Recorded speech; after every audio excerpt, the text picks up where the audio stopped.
Saya ucapkan selamat Paskah untuk kita semua yang di tempat ini tentunya, dan juga untuk Bapak Ibu Saudara jemaat yang dikasih oleh Tuhan yang hari ini juga beribadah melalui live streaming Facebook GP Kemah Pujian.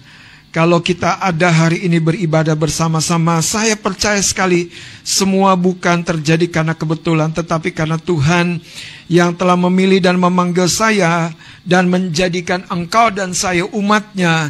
Dia rindu untuk menyatakan kemenangannya yang telah Dia peroleh bagi engkau dan saya. Amin.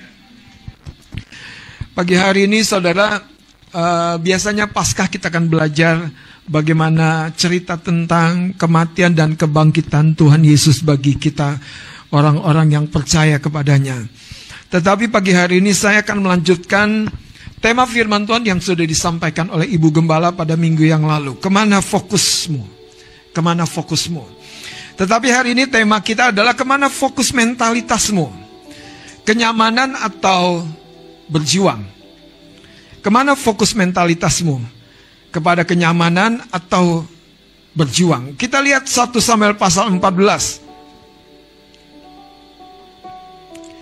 1 Samuel pasal yang ke-14 ayat yang pertama dan kedua. Saudara, ada satu cerita tentang seorang raja yang bernama Raja Saul. Dan dia punya seorang putra yang bernama Yonatan.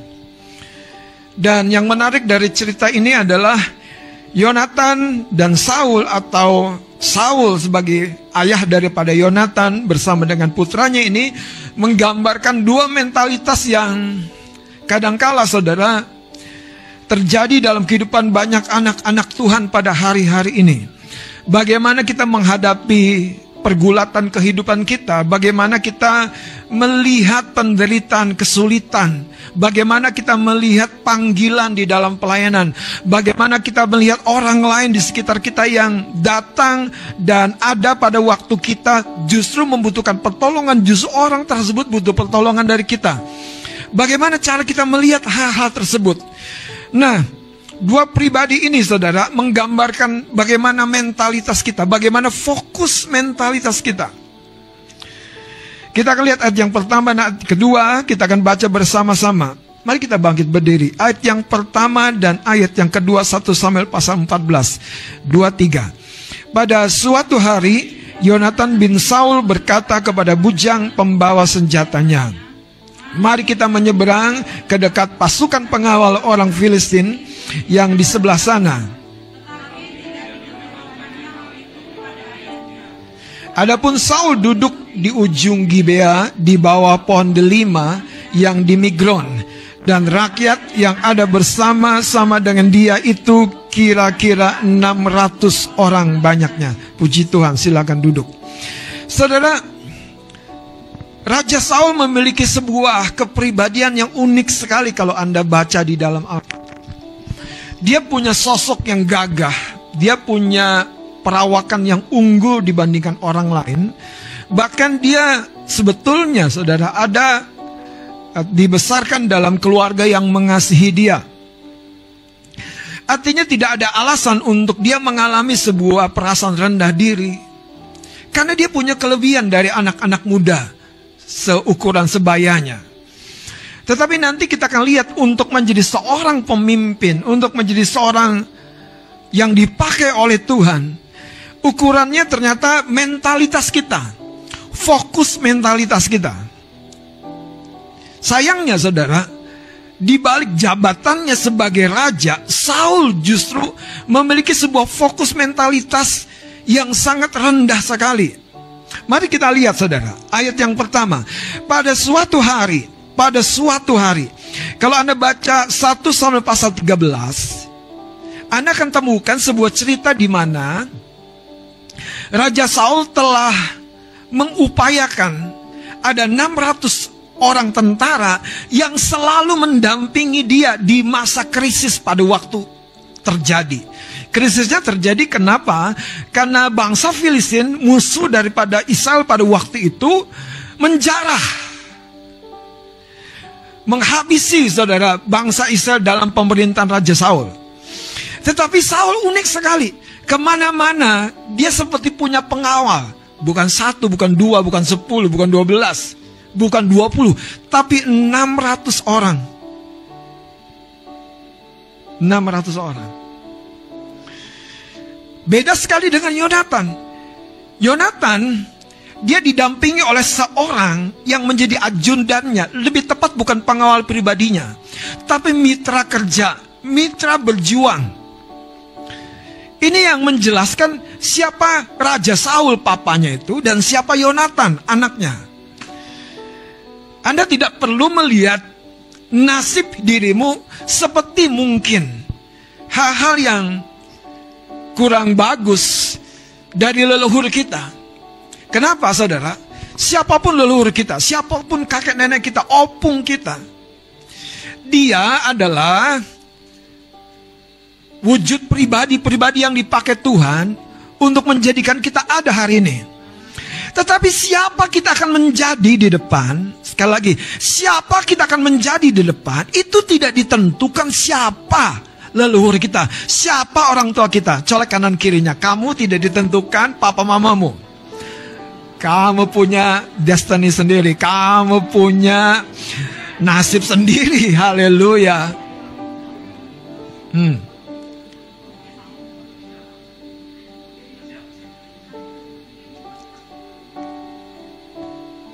Coba lihat saudara, ayat yang pertama dikatakan, pada suatu hari Yonatan bin Saul berkata kepada bujang pembawa senjatanya, mari kita menyeberang ke dekat pasukan pengawal orang Filistin. Tetapi coba lihat ayat yang kedua, adapun Saul duduk di ujung Gibea. Nah, ayat yang kedua dulu saya mau ajak Bapak Ibu Saudara lihat. Saul telah ada di ujung Gibea. Ada apa di ujung Gibea?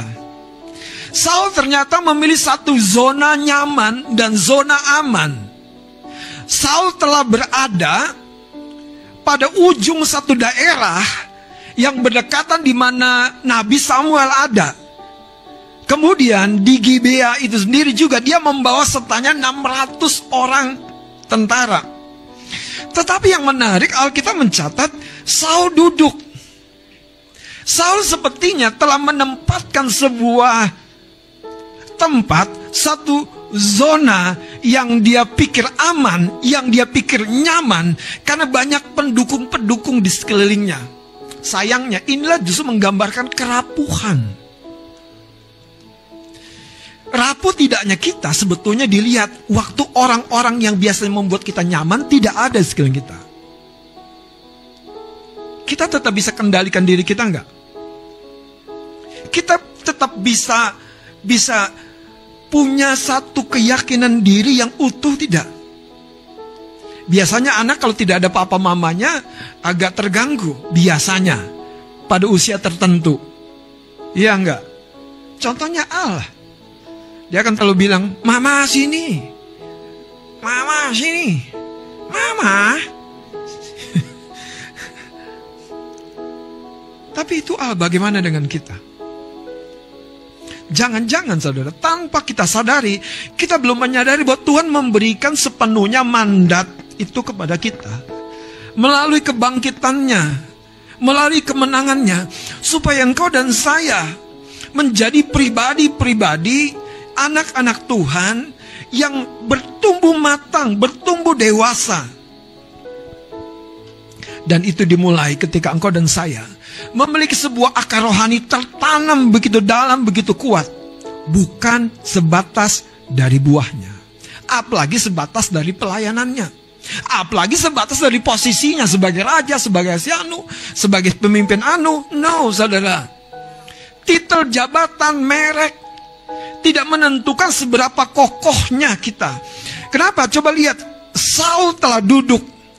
Dalam terjemahan bahasa Inggrisnya itu lebih tepat menggambarkan Saul telah membiarkan dirinya tertahan pada satu zona yang nyaman dan aman, dikelilingi oleh 600 orang pasukan, di tengah-tengah di mana sebetulnya bangsanya, negaranya membutuhkan seorang pemimpin yang berani menebus barikade musuh, barikade Filistin pada waktu itu.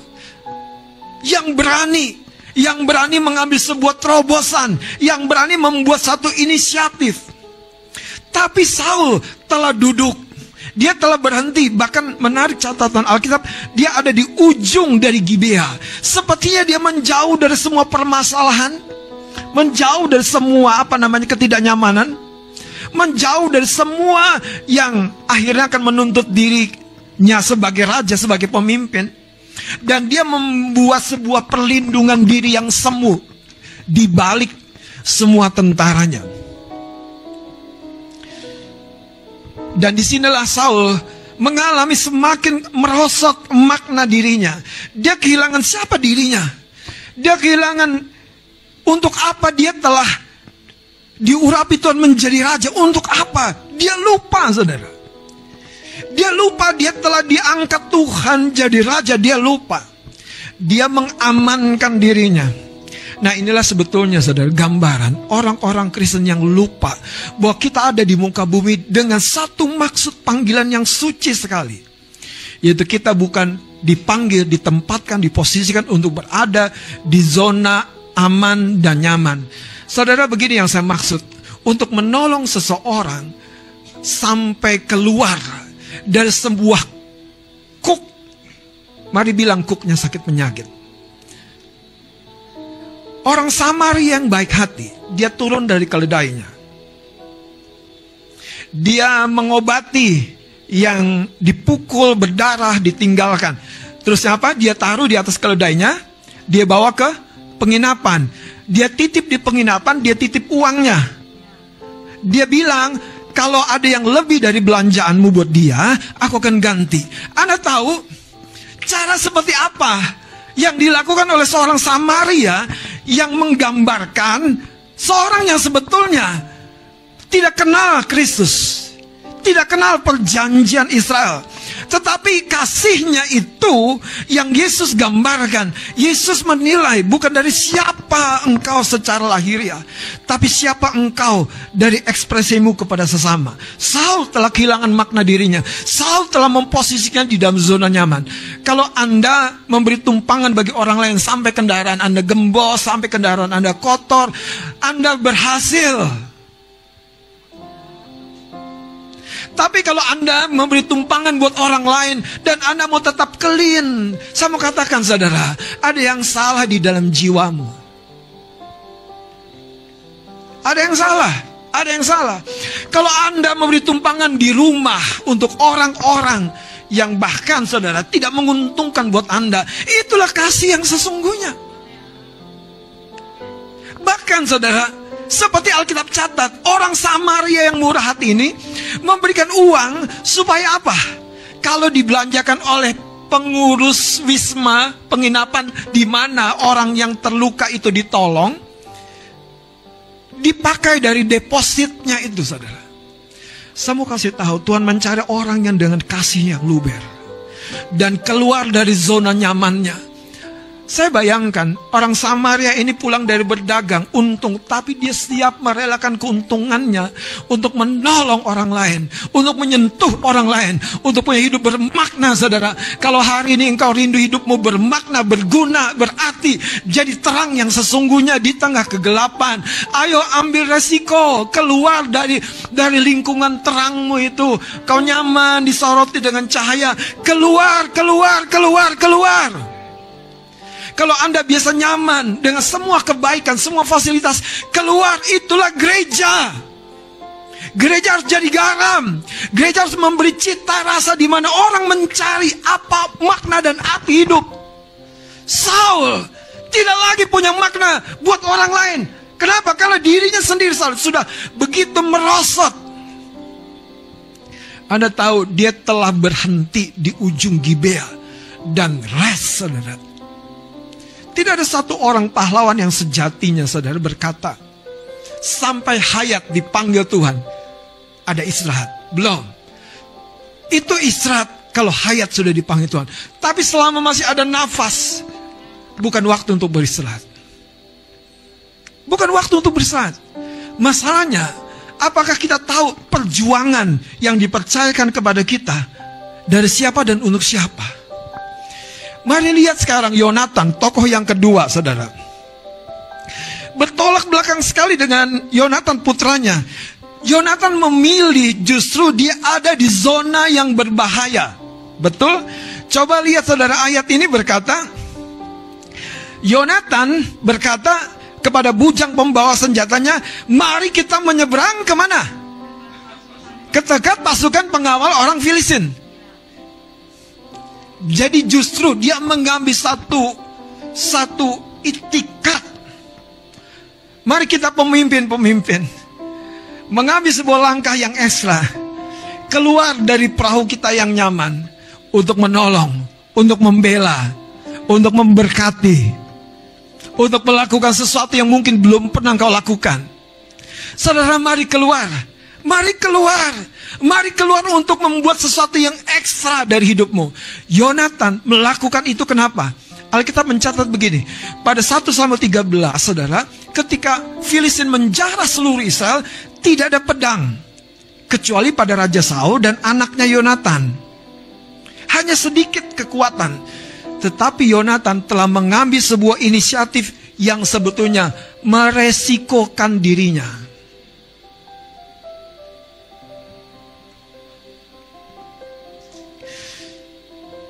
Kenapa Yonatan melakukannya? Karena Yonatan ingin hidupnya berbeda dan berarti. Di dalam dirinya sepertinya ada rasa bersalah yang ilahi. Di dalam diri Yonatan sepertinya ada rasa bersalah yang ilahi kalau dia tinggal dalam kenyamanan. Sementara seluruh bangsa dalam ketakutan. Hari ini kalau Anda masih punya rasa bersalah yang ilahi, mungkin kau akan sering kunjungi saudara mesbah doamu. Mungkin kau akan lebih sering mengangkat tangan, bukan untuk hanya dirimu tapi untuk orang lain. Mungkin kau akan menabur sesuatu untuk menolong orang lain bangkit dari keterpurukannya. Rasa bersalah yang ilahi. Saya bayangkan Yonatan punya itu. Seorang pahlawan saudara selalu melihara rasa bersalah yang ilahi. Karena ada panggilan di dalam jiwanya. Bagi Yonatan, bagi seorang Yonatan, tidak terlalu penting jiwanya terancam dalam perjuangannya. Bagi seorang Yonatan bahkan bukan masalah berjuang dalam keterbatasannya. Dia cuma berdua, hanya satu pedang. Tapi dia mendatangi kamp musuh untuk membuat sesuatu yang berbeda. Anak-anak muda, apa yang sedang kau bayangkan? Selesai kuliah, that's it, that's all. That's it, that's all. Apa yang mau kau ukir dalam kehidupanmu pada usia 20-anmu? Yang penting aku kerja bagus, gaji bagus. Happy ya, happy ya. Saudara, Anda puas dengan jadwal pelayanan gereja anakmu? Dan tinggal tunggu jadwal berikutnya? Anda puas sebagai pemuji penyembah hanya di altar ini? Tunggu jadwal berikutnya. Anda puas. Sementara dia mencari orang-orang yang membawa hidupnya memuji, menyembah dan melayani.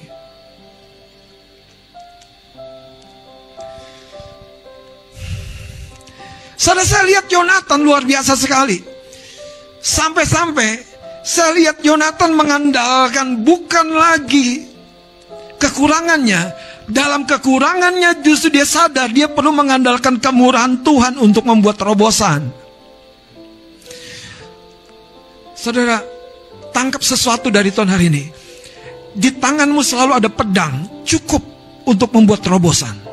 Untuk keluargamu, untuk lingkunganmu, untuk teman kerjamu. Selalu ada pedang. Masalahnya apakah engkau fokus mentalmu seperti Saul, duduk di ujung Gibea, dikelilingi oleh 600 pasukan. Kalau ada marah bahaya, ayo maju. Sementara kita makin mundur, maju. Tapi Yonatan justru maju, ngajak temannya yang satu itu, ayo maju. Saya percaya Yonatan punya hati itu besar. Orang yang mau berkorban buat orang lain itu hatinya besar. Coba salami kanan kirimu, katakan, saya percaya hatimu besar.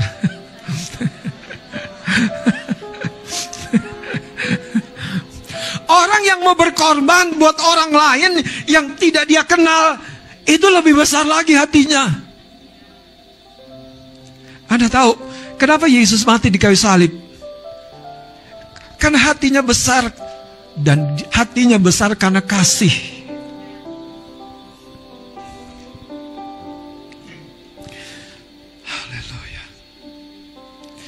Bahkan yang menarik, saudara, kalau Anda baca Yonatan tidak mencari-cari dukungan karena dia tahu keterbatasan orang lain di sekitarnya.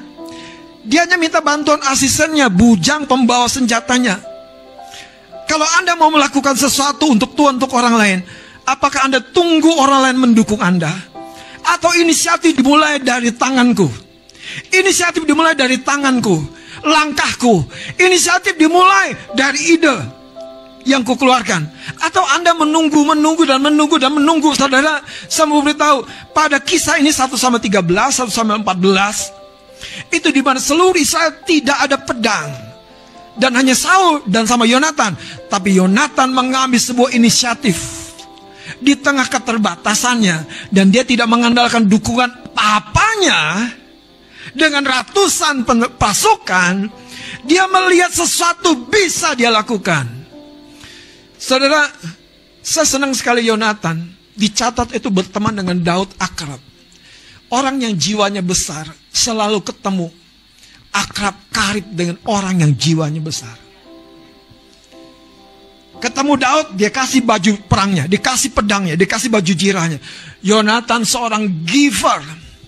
Tidak heran, saudara. Yonatan itu punya hati besar. Fokusnya bukan kenyamanan. Dia seorang warrior sejati. Dia seorang yang tahu menaklukkan dirinya untuk dapat menaklukkan musuh yang di luar.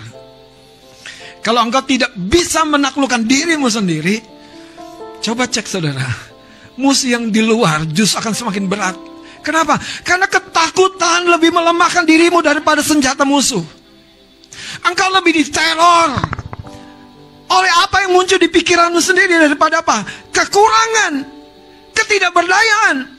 Tapi Yonatan telah menaklukkan, saudara, teror di dalam dirinya. Itu sebabnya dia bisa memenangkan teror yang di luar. Hari ini saya mau kasih tahu, jangan biarkan imanmu lemah, sehingga lebih banyak lagi orang yang menjadi lemahnya karena lemah imannya, karena imanmu sendiri engkau tidak bangun. Haleluya. Kemana fokus mentalitas kita?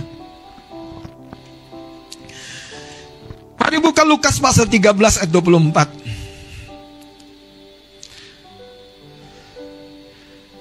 Lukas 13 ayat 24. Saya akan baca buat kita semua. Jawab Yesus kepada orang-orang di situ. Perhatikan. Berjuanglah, apa? Berjuanglah untuk masuk melalui pintu yang sesat atau pintu yang sempit itu. Sebab aku berkata kepadamu, banyak orang akan berusaha untuk masuk, tetapi tidak akan dapat. Kenapa? Karena ditentukan bukan dari besar kecilnya pintu, tapi dari perjuangan orang-orang itu. Mentalitas kenyamanan akan membawa engkau pada kemandekan iman. Percaya, makin kau nyaman, makin kau malas berdoa, makin kau malas membaca Alkitab, makin kau menunda-nunda berangkat ke rumah Tuhan. Tapi makin tidak nyaman engkau karena teringat suara pendetamu, makin kau berlomba-lomba. Haleluya. Makin tidak nyaman kau teringat tugasmu, janjimu, makin kau berlomba-lomba. Karena betul, saudara, kenyamanan selalu membuat akar rohani kita tuh makin rapuh. Kelihatannya muncul di permukaan, tapi disenggol kecewa, disenggol tidak diperhatikan, disenggol salah mengerti, disenggol kebagian berkat lupa dibagi, disenggol fotografer, apa namanya, kok yang difoto yang cantik-cantik doang, kayaknya aku kurang cantik, kurang ganteng. dan selalu ada alasan untuk kecewa. Saya mau kasih tahu saudara, kekecewaanlah salah satu musuh yang terbesar di akhir zaman ini di rumah Tuhan, di gereja. Di dunia sikut-sikutan, fitnah-fitnahan udah biasa. Tapi di gereja, enak aja. Aku udah suci gini dibaptis.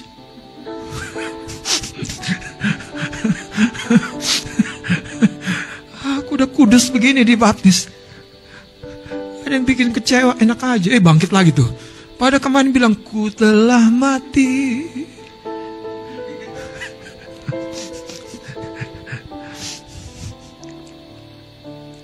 Coba ayat ini berkata, jawab Yesus kepada orang di situ, berjuanglah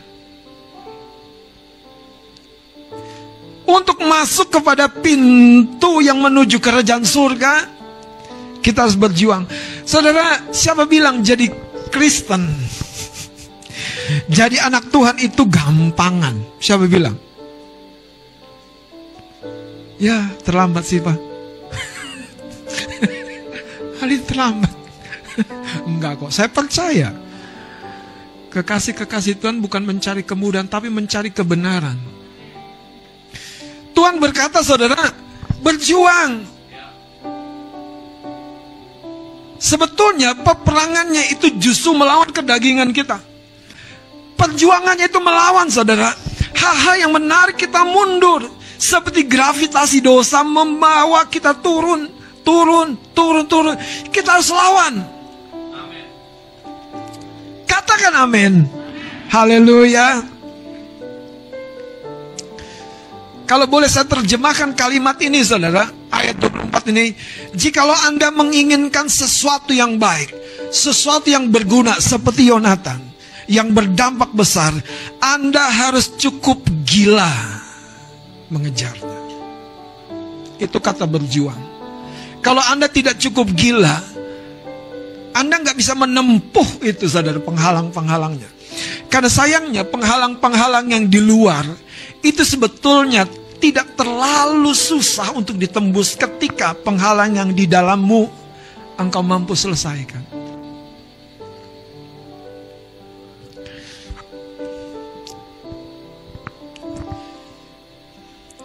Sejenak tadi saya sebelum naik ke mimbar, saya seperti kehilangan fokus karena kurang tidur.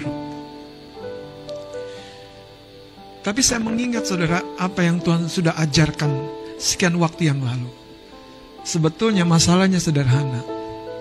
Banyak orang berpikir, aku lemah, aku tidak berdaya, karena Anda tidak mau mengeluarkan energi yang di dalam. Energi yang di dalam itu namanya semangat, namanya kesungguhan hati, namanya tekad. Energi yang di dalam itu namanya keyakinan. Energi yang di dalam itu, saudara, adalah cadangan yang tidak pernah akan habis. Bahkan manusia lahiriahmu boleh lumpuh, tapi kalau energi yang di dalam itu bangkit keluar, itu yang membuat wanita 12 tahun sakit pendarahan berkata, asalku jamah saja jubah Yesus, aku akan sembuh. Ada keyakinan yang tidak terbantahkan. Itu yang membuat pria yang lumpuh 38 tahun di pinggir kolam Bethesda tetap menunggu, tetap punya pengharapan. Hari ini, saudara, kalau engkau sepertinya orang itu sudah tidak berpengharapan lagi sama engkau, karena engkau selalu gagal. Saya mau kasih tahu, saudara, ada satu pribadi yang selalu berpengharapan kepada hidupmu, yaitu namanya Yesus Kristus Tuhan. Katakan amin. Dia yang selalu percaya dan berharap ada yang terbaik yang akan muncul dari dalam dirimu. Ada yang terbaik yang akan muncul dari dalam dirimu. Kalau Anda membaca seorang tokoh yang bernama Ruth. Siapa Ruth? Seorang yang berangkat ke negeri asing dari Bethlehem. Dia, Ruth yang ini lain cerita. Haleluya. Ya. Dia keluar bersama dengan keluarganya, bersama dengan mertuanya. Tapi Alkisah, saudara, mati semua. Suaminya meninggal. Tetapi yang menarik, Ruth dan Orpa mentalitasnya berbeda. Orpa berkata, that's it, that's all. Udah habis, udah selesai. Tapi kalau Anda punya kemauan, punya tekad, Anda punya lembaran baru yang Anda akan bisa buka dan tulis sesuatu yang baru. Anda mau ditekan, dibully, Anda mau dihancurkan oleh dosa seperti apapun, tapi selalu ada satu hari baru. Esok engkau patut hargai, karena Yesus yang menebus dengan kebangkitannya. Jangan berkata kepada dirimu, udah aku gak bisa apa-apa. Belum. Anda tuh kalau ulet kemudian jadi kupu-kupu, Anda tuh masih dalam kepompong. Gelap. Gelap om, gelap bang. Ya memang kamu dalam kepompong. Sabar. Jangan minta cepat-cepat, nanti sayapmu gak jadi. Haleluya. Kekasih-kekasih Tuhan, kalau engkau dengar hari ini, Yesus bahkan berkata, berjuanglah. Kemana fokus mentalitasmu? Ke Saul atau seperti kepada Yonatan? Yonatan memilih untuk mengambil sebuah tindakan berbeda dari papanya. Siap engkau tidak ditentukan oleh bahkan semua modal, semua latar belakangmu. Kenapa? Karena siapa engkau ditentukan dari tindakan-tindakanmu hari ini. Hana telah merasa sia-sia hidupnya berumah tangga. Hana yang ini lain lagi. Aduh, enaknya di gereja nih, banyak mujizat terjadi.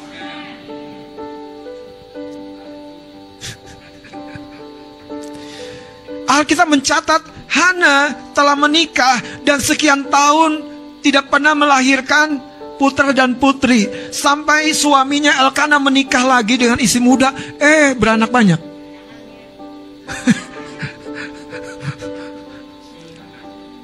Sampai dengerin saya. Elkana bilang begini, Mi, udahlah Mi, gak usah maksain Mi, gak usah berjuang Mi, kan aku cukup buat kamu. Sedap. Sedap itu. Aku kan lebih daripada 10 anak. Memang gitu ceritanya. Tapi Hana telah membulatkan tekad. Ada kekuatan di dalam dirinya yang selama ini terpendam, yang namanya kesungguhan hati, yang namanya niat suci. Kalau Anda punya niat suci, wah, Anda bisa, istilah saya orang dunia bilang, jungkir balik demi istrimu. Karena niat suci itu lahir dari mana? Dari cinta. Dan itu sebetulnya kebenarannya, saudara. Seorang yang punya hati lebar, selalu ikhlas, selalu siap berkorban, itu bukan karena dia mampu, tapi karena dia punya ekstra cinta. Dia punya ekstra. Kok gua lagi gak apa-apa. Memang aku orangnya. Karena aku percaya Tuhan tuh tidak pernah salah pilih. Tidak pernah salah pilih. Tidak pernah salah pilih. Saudara, kalau ngomong cinta itu emang luar biasa ya di dalam Tuhan.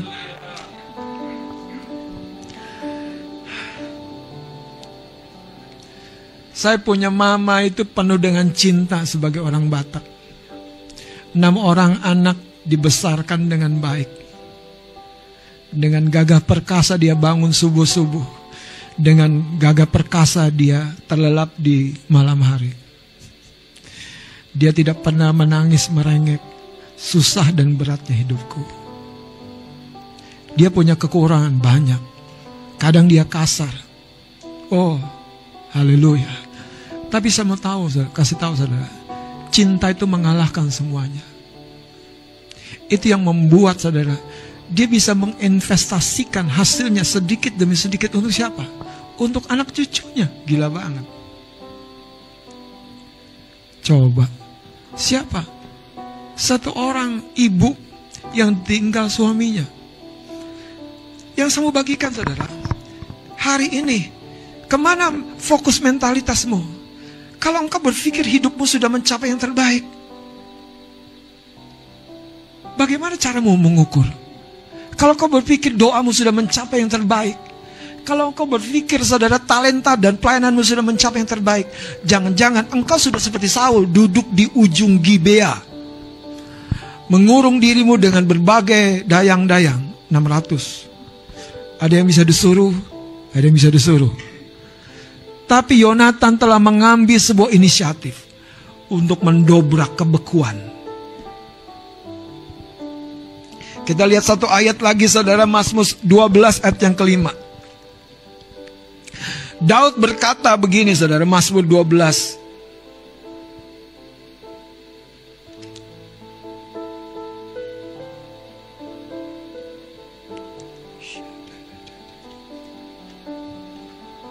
Kalau di buku Alkitab Bapak Saudara itu ayat yang ke-6, tapi kalau di handphone Anda, handphone suci Anda itu ayat yang ke-5. Oleh karena penindasan terhadap orang-orang lemah, oleh karena keluhan orang-orang miskin, sekarang juga aku bangkit, firman Tuhan. Aku memberi apa? Aku memberi keselamatan atau kemenangan atau kelegaan atau kelepasan kepada orang yang menghauskannya. Berapa hausnya kita untuk melihat lawatan Tuhan. Dan ditutup di ayat yang ke-6-nya atau ayat yang ke-7. Janji Tuhan adalah janji yang murni bagaikan perak yang teruji 7 kali dimurnikan dalam dapur peleburan di dalam tanah. Artinya apa? Tuhan mencari kemurnian di dalam niat dan tekad dari orang-orang yang penuh kasih bagi sesamanya. Saudara, Anda tidak pernah punya cukup kasih buat orang lain kalau Anda sendiri tidak memperjuangkan dirimu. Enggak pernah. Kalau Anda berani memperjuangkan dirimu lebih baik lagi, ya Anda punya kasih buat orang lain. Karena tidak mungkin saudara kita menolong orang lain sementara kita sendiri jatuh terpuruk. Yonatan punya terlalu sedikit, tapi dia punya Allah yang besar, yang sanggup menolong dia pada waktu peperangan yang tidak mungkin. Dan Alkitab mencatat peperangan yang 2 orang lawan 20 mengakibatkan kegemparan besar dan terjadi kegemparan besar. Kalau Anda baca yang lebih menyedihkan, saudara, saya baca di Alkitab 1-13-14. Papanya meniupkan nafiri supaya orang dengar terjadi kemenangan peperangan karena Raja Saul pada anaknya yang berperang. Oh, saudara, kalau saya baca cerita itu menyedihkan sekali. Ternyata Saul itu, baca deh teman-teman, menyedihkan. Dan sayangnya orang Kristen hari-hari ini melihat kesukaran, melihat penderitaan, dia akan bilang begini, aku sendiri juga nggak aman. Ini sebabnya saudara. Kemana fokus mentalitasmu? Kemana fokus mentalitasmu? Kemana fokus mentalitasmu? Seekor kupu-kupu yang indah. Anda tahu bagaimana prosesnya lahir kupu-kupu yang indah? Tentu dari larva. Larva yang sepertinya tidak berguna. Tapi kalau dia cukup makan, dia cukup tumbuh, kemudian dia bertransformasi menjadi kepompong atau ulat di dalam bungkus. Tapi ketika cukup makan itu, di dalam proses metamorfosis itu, ulat yang sepertinya tidak bernilai, tidak berharga, itu satu waktu terbuka kepompongnya dan sayap yang terbaik, terindah itu keluar. Saya beritahu, bayangkanlah kalau satu ketika seorang anak kecil membuka kepompongnya itu dan mempermudah seekor ulat yang sedang bertransformasi di dalamnya, bermetamorfosis di dalamnya, mempermudah, dan tiba-tiba udara luar, sinar matahari masuk dan menghancurkan proses itu. Kalau hari ini Tuhan belum mempermudah hidupmu, kalau hari ini Tuhan belum mempermudah hidupmu, engkau sedang dijadikan sempurna dan indah. Untuk satu hari kelak, kepompongmu terbuka dan sayap-sayap indah. Engkau menceritakan tentang kemurahan Tuhan. Engkau menceritakan tentang kesetiaan Tuhan. Engkau menceritakan siapa dulu engkau dan siapa engkau sekarang dan siapa engkau di depan. Itu dengan yakin dan percaya.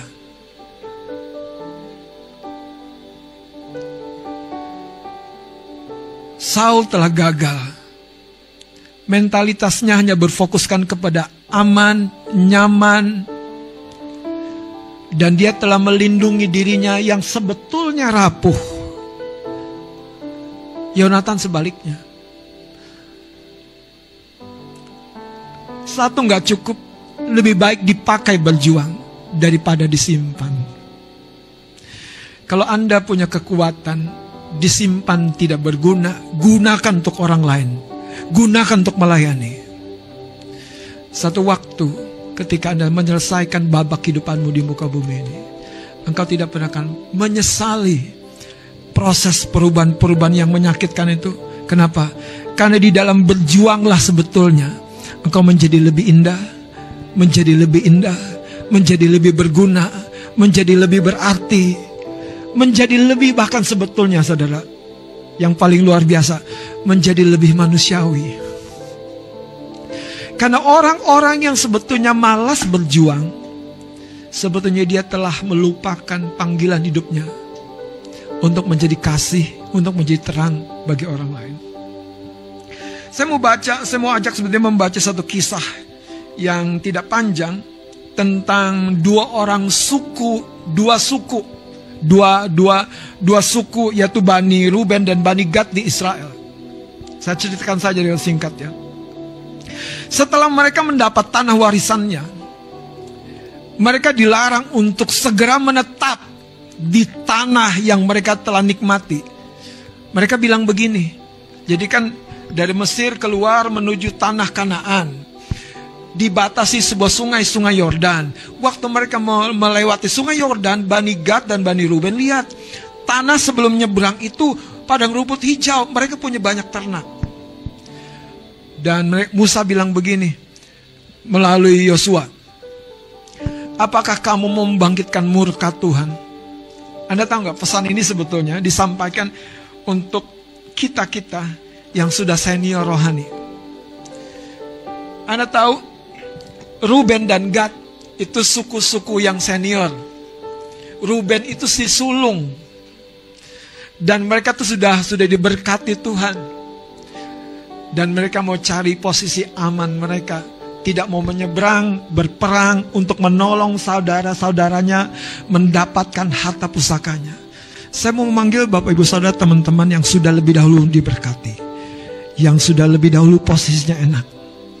Jadilah berkat. Tolong orang lain berjuang. Kekasih-kekasih Tuhan yang hidupmu sehat, tolong mereka yang sakit. Anda yang sudah kuat, tolong mereka yang lemah. Lemah apa? Lemah ekonomi. Tolong saudara, berjuanglah di rumah Tuhan bersama-sama. Itulah panggilan Tuhan sesungguhnya. Mari kita bangkit berdiri.